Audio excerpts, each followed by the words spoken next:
মহারাজ যে সেই সকাল থেকে মুখ গোঁজ করে বসে আছেন, সেই মুখ তো আর কিছুতেই তুলছেনই না। মাঝে মাঝে শুধু পিট করে তাকাচ্ছেন, তারপর আবার চোখ বুজে ফেলছেন। এর অর্থ মহারাজ গভীর কোনো চিন্তায় নিমগ্ন হয়ে আছেন। সবই যখন বোঝা যাচ্ছে তখন চিন্তার কারণটা কি সেটাও বলে ফেলুন না হয়। সবই যদি পণ্ডিত বলবে, তবে তুমি কি শুধু বসে বসে টাক চুলকোবে আর ফ্যাল করে এর ওর মুখের দিকে দেখবে? বলো গোপাল, এবার তো আর চুপ করে থাকলে হবে না। মহারাজের মুখ থেকে কেমন কি বুঝছো বলো?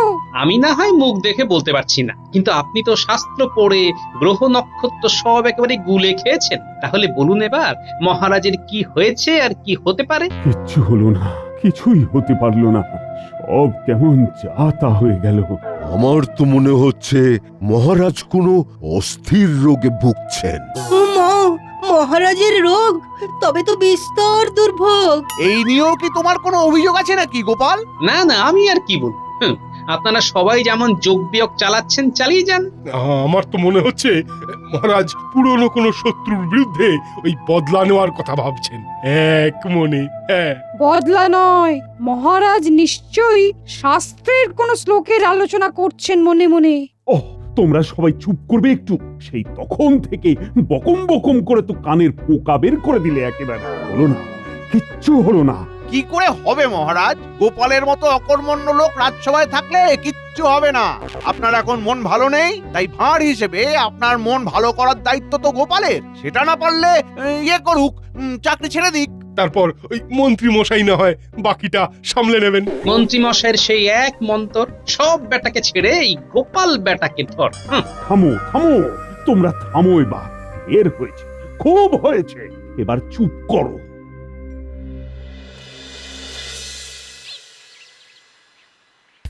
একে মহারাজের মন খারাপ, তার উপর আবার মন্ত্রীর চাপ। উফ, একেবারে বাপরে বাপ। এরপর তোমার এই বিড়বিড় বলি মনে মনে কার ঠিকুজি কুষ্টি গুনছো শুনি? না তেমন কিছু না, তবে আমার বেশ মনে হচ্ছে বুঝলে, মন্ত্রী মশাই আবার নির্ঘাত কোনো দাও মারার পরিকল্পনা করছে। আর মুরদ আছে সে করছে, তাতে তোমার কি হয়েছে? আমার আর কি হবে? তবে মহারাজের মন ভালো করার জন্য মন্ত্রী মশাই ভাঁড় হিসাবে আমাকে এমন খোটা দিচ্ছে, তাতে মনে হচ্ছে কিছু না কিছু একটা গোলমাল পাকাচ্ছে। তুমি তো কোনো কালেই কোনো কমবেন নয় গো, না ঘরে না বাইরে। মন্ত্রী মশাই তো ঠিকই বলেছে যে ভাঁড় হিসেবে মহারাজের মন ভালো করার দায়িত্ব তোমার। সেই কাজটাও তো কই ঠিক মতো করতে পারছো না দেখছি আজকাল। ও, তার জন্য তোমার মন টনটন করছে বুঝি? করবে না আবার। এই তালে মহারাজের মন ভালো করলে কিছু উপরি জুটতে পারতো, কিন্তু তা হওয়ার উপায় আছে?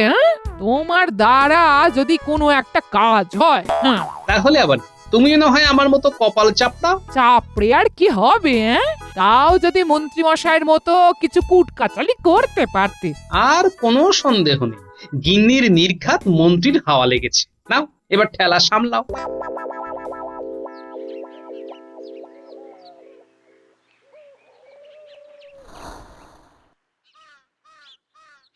এইভাবে মন মরা হয়ে বসে থাকলে হবে মহারাজ?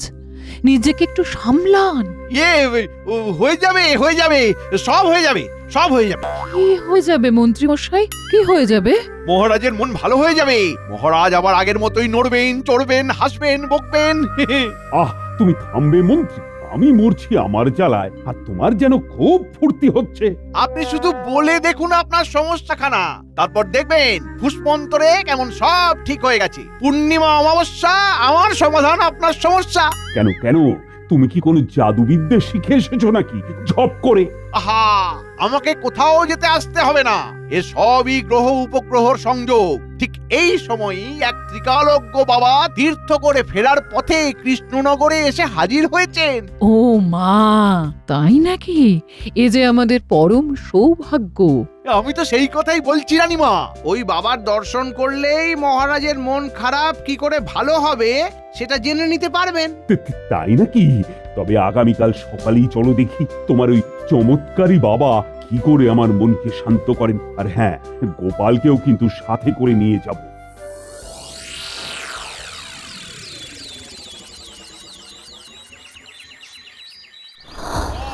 জয় জয়, জয় সাধু বাবার জয়, জয় ত্রিকালজ্ঞ বাবার জয়, জয় সাধু বাবার জয়। মঙ্গল হোক, সবার মঙ্গল হোক, মঙ্গল হোক। শনি রবি সোম হলেও চলবে বাবা, খেয়ে পরে থাকতে পারলেই হবে। গোপাল সবসময় ওরকম খাই খাই না করে ভক্তি ভরে সাধু বাবাকে প্রণাম কর। সাধু বাবা তোমার মনস্কামনা পূর্ণ করবে। ওই কারণেই তো আপনার সঙ্গে চীনে জোকের মতন আটকে আছে আর সাধু বাবার কাছে এসে জুটেছে। মুখ দেখে তো মনে হচ্ছে অনেক দিনের কোনো ইচ্ছে পূরণ হয়নি বলেই কষ্ট পাচ্ছ। বলো বাবা, তোমার কিসের কষ্ট? কি এমন ইচ্ছে আছে মনে মনে? আমি আমার তপস্যা শক্তি বলে ওই ইচ্ছা পূরণের উপায় বলে দেব। যথার্থ বলেছেন সাধু বাবা। সাধু বাবা, আপনার অজানা তো কিছুই নয়। আমার ইচ্ছে ছিল রাজ চক্রবর্তী হওয়ার, কিন্তু সেই ইচ্ছে পূরণ হয়নি বলে মন খুব মিয়ে থাকে আজকাল। আছে আছে, এই সমস্যার সমাধানও আছে আমার কাছে। আপনি কিচ্ছু ভাববেন না মহারাজ, সাধু বাবা আপনার ঠিকুজি কুষ্টি পরীক্ষা করে ঠিক একটা ব্যবস্থা করে দেবেন। কি তাই তো সাধু বাবা? হ্যাঁ, মূল্য ধরে দিলে একটা কিছু করলেও করা যেতে পারে। কথাবার্তার যা ধরন বুঝছি, কোনো গন্ডগোল আছে বলে মনে হচ্ছে না। কিছু একটা করতে হবে।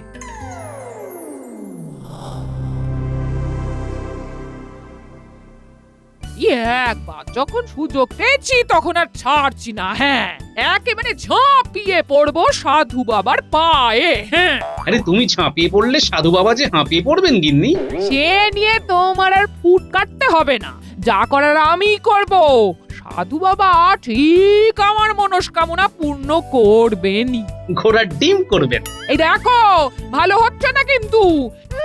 নিজের তো কাজ কলা, তার ওপর আবার গলা তুলে সাধু বাবাকে গালমন্দ করছো। আমি শুনেছি সাধু বাবা নাকি মনের সব ইচ্ছে পূরণ করে দেন, এই মহারাজেরও করবেন। হ্যাঁ, ওরে বাবা, তলে তলে তো সব খবরই রাখো দেখছি।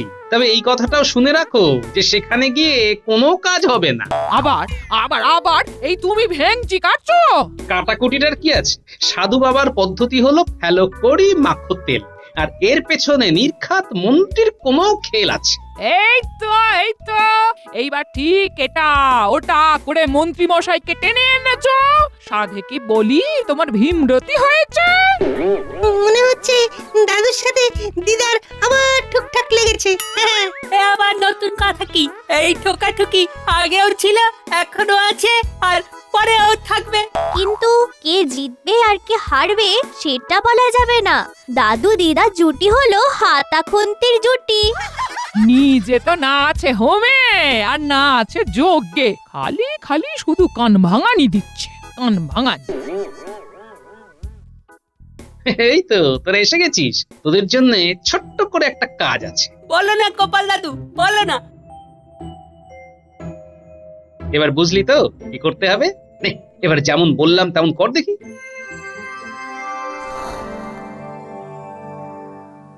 না না, একদিকে বৃহস্পতির ঘরে মঙ্গল, অন্যদিকে আবার শনির কুনজর। বছর বছর ধরে তো এমনই চলে আসছে। একদম ঠিক বলেছেন সাধু বাবা। কত বছর হয়ে গেল, তবু আমার আর রাজ চক্রবর্তী হওয়া হলো না। পেয়েছি পেয়েছি পেয়েছি পেয়েছি পেয়েছি বাবা, আমার চোখকে ফাঁকি দেবে, ঠিক ধরে ফেলেছি। হ্যাঁ, ধরতেই হবে, ধরতেই হবে, না ধরে যাবে কোথায়? এ কি আর এমনি অমনি বাবা, একেবারে ত্রিকালজ্ঞ বাবা। কি ধরলেন বাবা? কাকে ধরলেন? কর্কট ক্রান্তি আর মর্কট ক্রান্তি দুটো মিলে আমার সাথে লুকোচুরি খেলছিল, কিন্তু ছাপ করে ওদের ধরে ফেলেছি। বলেন কি? সে যাই হোক, ধরে ফেলে কাজের কাজ কিছু হলো কি, নাকি আবার সেই যাকে তাই? তাই আবার হয় নাকি? বাবা নিশ্চয়ই কিছু একটা বুঝেছেন। 20 বছর আগে আপনার ইচ্ছে পূরণের সুযোগ একেবারে কান ঘেঁষে বেরিয়ে গেছে। এই যা, ও মন্ত্রী, এই যে বেরিয়ে গেল বলছে। আরে বেরিয়ে আর যাবে কোথায়? ওই শুনুন সাধু বাবা কি বলছে। এখন হয় সেই 20 বছর আগের গ্রহ নক্ষত্রের অবস্থান ফিরিয়ে আনতে হবে, না হলে আরো 20 বছর অপেক্ষা করতে হবে। যাক, তবু তো একটা কোনো পথ বেরিয়েছে। আমি তো ভেবেছিলাম এই জন্মের মতো আমার সেই আশালতা একেবারে নির্মূল হয়ে গেছে। তবে এবারে সাধুকে যত সামান্য দান করে বিদায় করুন মহারাজ। সামান্য কি বলছেন বাবা? মহারাজ আপনাকে একেবারে সাজিয়ে দেবে কি তাই তো মহারাজ? হ্যাঁ হ্যাঁ হ্যাঁ, নিশ্চয়ই নিশ্চয়ই। এই যে জয় মহারাজ কৃষ্ণচন্দ্রের জয়।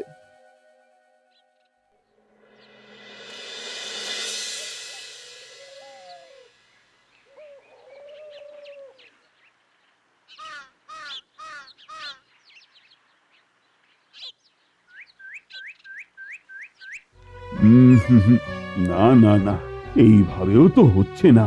কি হলো মহারাজ? আবার এত কি ভাবছেন আপনি?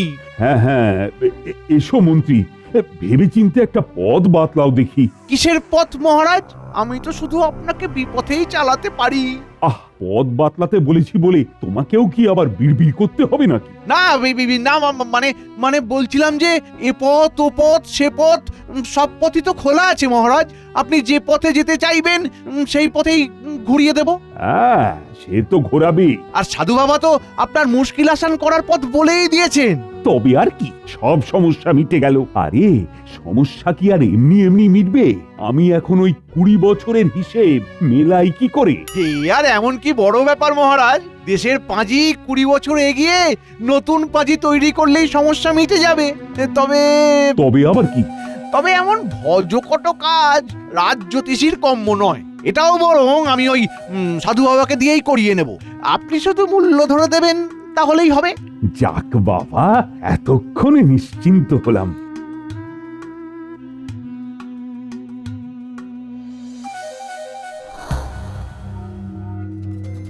গোপাল দাদু সাধু বাবার উপর নজর রাখতে বলেছে, তাই সবাই চোখ কান একেবারে খোলা রাখবি। খুলে রেখে আর কি করব?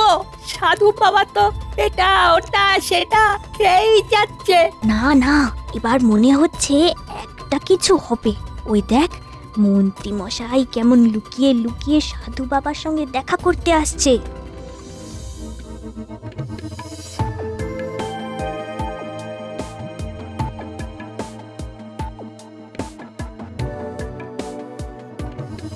এই যে এদিকে তো বেশ ভালোই খ্যাটন হচ্ছে।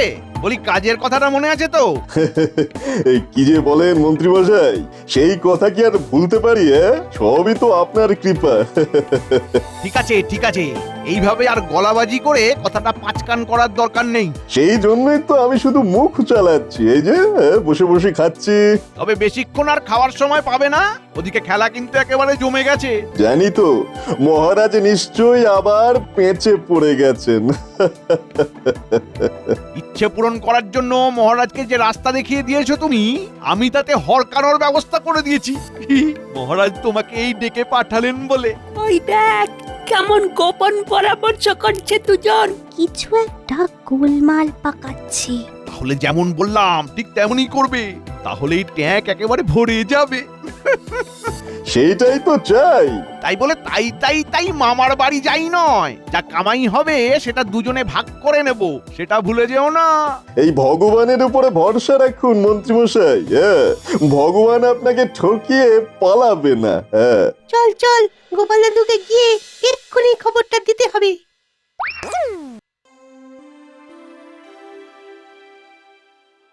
এই যে বলি, রাজসভাতে না গিয়ে হাত পা ছড়িয়ে ভালোই তো বিশ্রাম নিচ্ছ গো, কিন্তু এমন ভাবে চললে যে হাড়ে দুব্বো ঘাস গজিয়ে যাবে গো। বেশ তো, তাই হোক না। না হয় শরীরের নাম মহাশয়, যা সবে তাই সয়। একটা কথা বলার জো আছে, সঙ্গে সঙ্গে 5টা কথা শুনিয়ে দেবে। তোমার কাছে থেকে থেকে এই বিদ্যেটাই তো রপ্ত করেছি গিন্নি। কি? আমি তোমায় কথা শোনাই? এমন কথা বলতে পারলে তুমি? দাদু দাদু, এবার তুমি আমাদের কথা শোনো। একেবারে গরম গরম খবর এনেছি গো। হ্যাঁ হ্যাঁ, বল দেখি ওদিকের কি খবর? আরে ওটা শুনবো বলেই তো এমন জড়ো হয়ে বসে আছি রে। মহারাজের ইচ্ছে পূরণ করার কি সব পথ বাতলে দিয়ে ট্যাঙ্ক ভরার কথা বলছিল ওরা। বটে, ভরাচ্ছি ট্যাঙ্ক আর করাচ্ছি লুট। ব্যবস্থা একটা করতেই হবে দেখছি। আর কি বলছিল বলতো? হ্যাঁ হ্যাঁ, মনে পড়েছে, বলছিল ভগবানের ওপর ভরসা রাখতে, ভগবান ঠকিয়ে পালাবে না। ব্যাস ব্যাস ব্যাস, আর বলতে হবে না। দুয়ে দুয়ে যা চার করার আমি করে নিয়েছি। এবার শুধু হাটে হাঁড়িটা ভাঙতে হবে গিয়ে।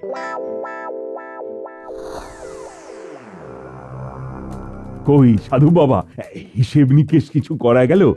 বলি, নতুন পাঁজি লেখার কাজে হাত দিতে আর কত দেরি? এই সবই তো সূর্যচন্দ্রের অবস্থানের ব্যাপার মহারাজ।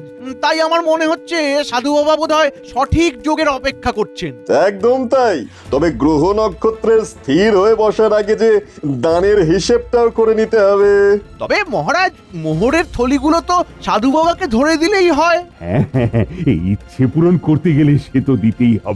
তবে একবার যদি আমি রাজ চক্রবর্তী উপাধি লাভ করতে পারি, তবে আর আমাকে দেখে কি? হ্যাঁ, এইবার তবে আমি দেশের পাঁজি 20 বছর এগিয়ে দিয়ে নতুন পাঁজি তৈরির কাজে হাত দিলাম। হ্যাঁ, শুভ কাজে আর বিলম্ব করে কি লাভ? এই নতুন পাঁজের তিথি বার নক্ষত্র সবই 20 বছর এগিয়ে থাকবে। আর আপনিও মহারাজ রাজ চক্রবর্তী উপাধি একেবারে হাসতে হাসতে পেয়ে যাবেন। বলছো মন্ত্রী? ও, তোমার মুখে মন্ডা মিঠাই পড়ুক। সাধু বাবা, আপনি নতুন পাঁজি বানানোর কাজ চালিয়ে যান। যদি লাগে অর্থ দেবেন মহারাজ কৃষ্ণচন্দ্র, খালি কাজ হয়ে যাওয়া চাই, তাই তো মহারাজ? হ্যাঁ,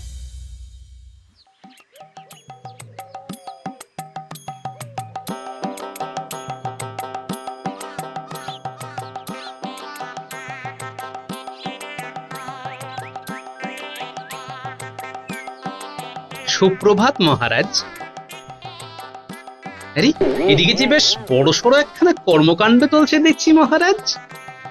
এই কে? ও, এই তো গোপাল। এই মরেছে, এই সময় বেটা গোপালকে আসতে হবে। যেখানে ধরা পড়ার ভয় সেখানেই গোপালকে আসতে হয়। কর্মকাণ্ড এখানে চলছে বলছি। আমার ওই রাজ চক্রবর্তী উপাধি লাভের ব্যাপারটা বুঝলে, ওই 20 বছরের জন্য কান ঘেঁষে বেরিয়ে যাচ্ছিল বলে সাধু বাবা নতুন পাঁজি তৈরি করে 1 লাফে 20 বছর এগিয়ে দিচ্ছেন। সে তো দারুণ ব্যাপার মহারাজ। দারুণই হোক আর করুণই হোক, তোমার এখানে কোনো কাজ নেই, তুমি এখন আসতে পারো। তা তো বটেই। তবে যাওয়ার আগে দুটো কথা বলে যাই মহারাজ। হ্যাঁ, বলো বলো গোপাল, বলো। এই মাটি করেছে, গোপাল বলা মানেই তো কপাল খারাপ। কে জানে এবার কি ভেঙচি কাটে আবার। মহারাজ, আপনি পাঁজি 20 বছর এগিয়ে দিতে বললেন, কিন্তু তার ফলে যে জটিলতা দেখা দেবে আপনি হয়তো তা ভাবেননি না? জটিলতা আবার কিসের? এই যে মহারাজ, আপনার বয়স এখন 40 বছর, নতুন পাঁজি করলে আপনার বয়স হবে 60 বছর। তখন তবে যুবরাজকে সিংহাসনে বসিয়ে বানপ্রস্থে যেতে হবে আপনাকে। এই মরেছে, এই ব্যাপারটা তো ভেবে দেখিনি। আগে যখন ভেবে দেখেননি তখন এবারে আর ভাবতে হবে না। যেমন হচ্ছে হতে দিন মহারাজ, যেমন হচ্ছে হতে দিন। না না না, তাহলে তো বড় গোলমাল হবে। একটা কাজ করি, বড় 20 বছর পিছিয়ে দিয়ে নতুন পাঁজি তৈরি করি যদি। আপনি তো আমার মনের কথাটা বলে দিলেন মহারাজ, আমিও তো মনে মনে সেটাই ভাবছিলাম। নিন নিন, তবে 20 বছর পিছিয়ে দিয়ে বানান দেখি। হ্যাঁ, তেমন ভাবেও হতে পারে বই কি। হ্যাঁ, তারপর না হয় গ্রহ শান্তি করিয়ে আমি আবার মহারাজ হয়ে যাব। তাতে কিন্তু জটিলতা বাড়বে বই কমবে না। হ্যাঁ, সে কি? এবার আর সিংহাসনে বসার অধিকার আপনার থাকবে না, কারণ সেই সময় তো আপনার পিতা রাজ্য শাসন করছেন আইনত। 20 বছর পিছিয়ে দিলে উনি কি আর সিংহাসন ছাড়বেন মহারাজ? না না না, এটা তো আরো বড় গন্ডগোল। এই যে সাধু বাবা, থামো থামো থামো। আরে আরে, আহা, আরে করছেন কি মহারাজ? গোপালের কথা শুনে আপনিও তো কেমন ভয় পেয়ে গেলেন দেখছি। ভয় পেয়ে গেলেন? গেলে তো সিংহাসন আমার যাবে, তোমার কি? আর 20 বছর এগিয়ে বা 20 বছর পিছিয়ে কোনোটাই কিছু করার দরকার নেই। আপনি তো এমনিই আমাদের রাজাধিরাজ, রাজ চক্রবর্তী, আপনার আবার নতুন করে উপাধির কি দরকার মহারাজ? এই তো গোপাল, এই জন্যই তো তুমি আর বাকি সবার থেকে আলাদা, তোমার কোনো তুলনাই হয় না। ওহ, বেটা গোপাল আবার আমার বাড়া ভাতে ছাই দিল। এবার মানে মানে তল্পা নিয়ে সরে পড়তে পারলেই তো হয়। তুমি আমার চোখ খুলে দিয়েছো, আমি আমার ভুল বুঝতে পেরেছি গোপাল। তবে মহারাজ, আপনাকে যে আরেকটা ভুলের প্রায়শ্চিত্ত করতে হবে এবার। আবার কি ভুল? কেন? এই যে সাধুর ভেকধারী ঠকবাজকে আপনি মাথায় করে রেখেছিলেন, তাকে যে এবার মাথা থেকে নামাতে হবে।